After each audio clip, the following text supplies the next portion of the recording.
आज मैं आपको बहुत लोग 92% peoples they don't set goals. You know why?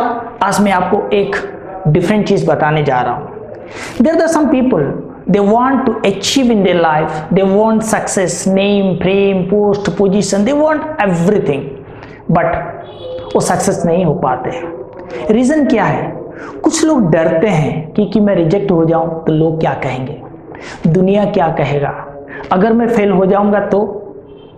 ऐसा नहीं है, उनका सब्जेक्ट में अपने ऊपर भरोसा नहीं है।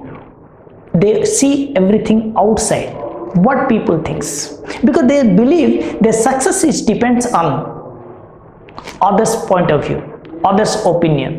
They feel that their goal is others opinion.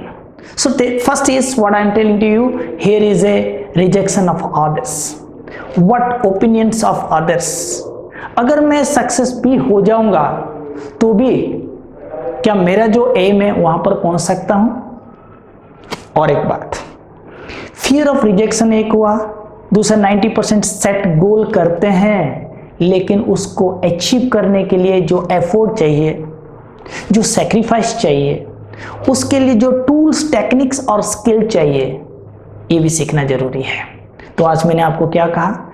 Don't fear others opinion, don't think it, because people will same thinking about you, that what they will think, what you are thinking about them. तो एक है दूसरे का opinion, fear of failure, डरने की जरूरत नहीं। At least आप ट्राई किया है, फेलियर हो जाएंगे, you should proud for that, at least you tried your best, you have given your best. Third one, put your all the effort, hard work and learn a lot of skills which will transform and can change for your success.